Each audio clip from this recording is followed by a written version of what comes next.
اسی سے حضرت ابو ہریرہ کی حدیث ہے، ان ابی ہریرہ رضی اللہ عنہ قال قال رسول اللہ صلی اللہ علیہ وسلم اذا دعا الرجل امرأته الى فراشه فلم تأته فبات غضبان عليها لعنتها الملائکة حتى تصبح، متفق علیہ۔ جناب ابو ہریرہ رضی اللہ عنہ راوی ہیں کہ رسول اللہ صلی اللہ علیہ وسلم نے فرمایا کہ جب شوہر بیوی کو فعل زوجیت کے لیے بلائے اور بیوی نہ آئے اور میاں اس وجہ سے وہ رات غصے میں گزارے تو صبح تک فرشتے ایسی عورت پر لعنت ملامت کرتے رہتے ہیں۔ بخاری اور مسلم ہی کی ایک اور روایت میں ہے کہ جب کوئی عورت اپنے شوہر کے بستر کو چھوڑ کر رات بسر کرے تو فرشتے صبح تک اس پر لعنت کرتے رہتے ہیں۔ ایک اور روایت میں یوں ہے کہ رسول اللہ صلی اللہ علیہ وسلم نے فرمایا، قسم اس ذات کی جس کے قبضے میں میری جان ہے کہ کوئی شوہر اپنی بیوی کو اپنے بستر پر بلائے اور عورت انکار کر دے تو آسمان والے اس وقت تک اس سے ناراض رہتے ہیں جب تک اس کا شوہر اس سے راضی نہ ہو۔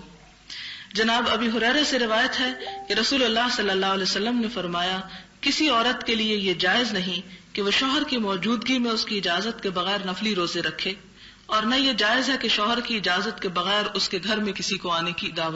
اجازت دے۔ اگرچہ یہ باتیں بہت ناگوار بھی گزرے تو یہ جان لیں کہ یہ سب بخاری مسلم کی متفق علیہ روایات ہیں، صحیح احادیث ہیں۔ اگر ایمان ہے تو اللہ کے رسول صلی اللہ علیہ وسلم کی بات کو مان لیں، اور اگر آپ صلی اللہ علیہ وسلم ہی سے کوئی نسبت نہیں تو پھر ظاہر ہے آپ کی بات بھی اچھی نہیں لگے گی۔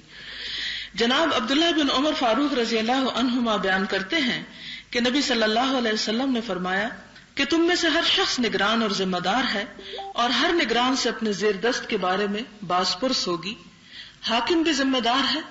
مرد بھی اپنے اہل خانہ کا ذمہ دار ہے، اور عورت بھی اپنے شوہر کے گھر اور اس کی اولاد کی نگہبان اور ذمہ دار ہے۔ غرض کہ تم میں سے ہر شخص نگران اور ذمہ دار ہے، اور ہر ذمہ دار سے اپنے زیر دست کے بارے میں باز پرس ہوگی، یعنی ان کی رعایا کے بارے میں پوچھا جائے گا۔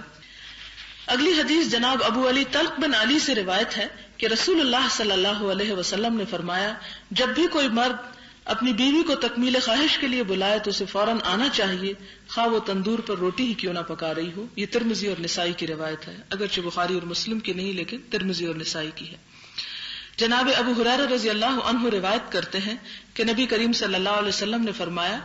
اگر میں کسی کو کسی کے سامنے سجدہ کرنے کا حکم دیتا تو عورت سے کہتا کہ وہ اپنے خاوند کو سجدہ کرے، یعنی اگر ہوتا، لیکن دیا نہیں گیا۔